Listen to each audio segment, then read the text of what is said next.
Before I introduce our speaker, I want to share a few thoughts, and I always like to do so, and I like to try to tie it in where I can to our speaker. Here at the Opportunity Coalition, our goal is to never shy away from controversy, but rather always create a forum for meaningful education and open dialogue. Couldn't we use a little more of that in society, where we have civil, open dialogue, no matter of your political affiliation, no matter of your race, your economic background? That is the true essence of America. If we seek first and foremost to shape and influence tomorrow together, we want to welcome discussion on all issues affecting business and culture in the great state of Colorado. With that in mind, I'm grateful this evening that we have a unique opportunity to do just that, to hear from a PR professional and respected leader in Colorado's newest and fastest growing industry, cannabis. It's been around for a little while, but in terms of being an official industry, we'll call it that, in case anybody's taking down notes. One of the strongest underlying principles that drive all of us at the Opportunity Coalition is the belief that free markets and capitalism allow for advancement of new ideas and the greatest opportunity and freedom, while affirming the dignity and worth of every individual. Part of the beauty of this means that being free enough and bold enough to wrestle with topics, issues, and frankly, policy experiments that will define our families, our communities, our state, and our country for many years to come. It was the great Martin Luther King Jr. who said, "Intelligence plus character. Intelligence plus character. That is the goal of true education."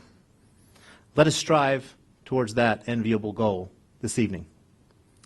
We did a little research on the cannabis industry in Colorado. I found it quite interesting, and hopefully you may as well. The marijuana cultivation and manufacturing facilities in Denver occupy 4.5 million square feet. 4.5 million square feet. That's the equivalent of about 78 football fields. Now, I'm in commercial real estate. This is what I do. Go buy vacant buildings to create jobs and opportunity for people. And in grow areas, as we call them, you used to be able to buy an industrial building with pretty good power for about $50 a square foot. Now, that price is double, because the growers need those facilities and want those facilities. Rental rates, as an example, for industrial space range anywhere from $3.50 to maybe $5 a square foot triple net. There are people out there now quoting $17 triple net per square foot. To give you an idea what that means, this building that I own right here, we are quoting on a net basis $10 a square foot net for office space. Pretty big disparity. If you put the math to that, that means there's about $250 to $400 million worth of real estate alone for grow facilities. You know, sometimes we talk about the unintended consequences of law. If you have a cleaning business or a widget business, manufacturing business in one of the grow areas, you almost can't afford to operate there, because there's growers who will pay more and push you out. Just interesting. Here's some other interesting stats. There's over 500 dispensaries in Colorado and over 300 recreational marijuana stores. The number of jobs created by the industry in Colorado so far, 18,000. And most of those jobs pay higher than the national minimum wage. In 2014, there was $700 million of sales related to marijuana in the state. That equated to roughly 10,900 purchases. Now, I don't know who's actually tracking that, but we'll see. Tax revenue, $13.4 million last year. Year to date, it's already at $13.7 million, and it's expected to grow rapidly each year. So where is the tax money going?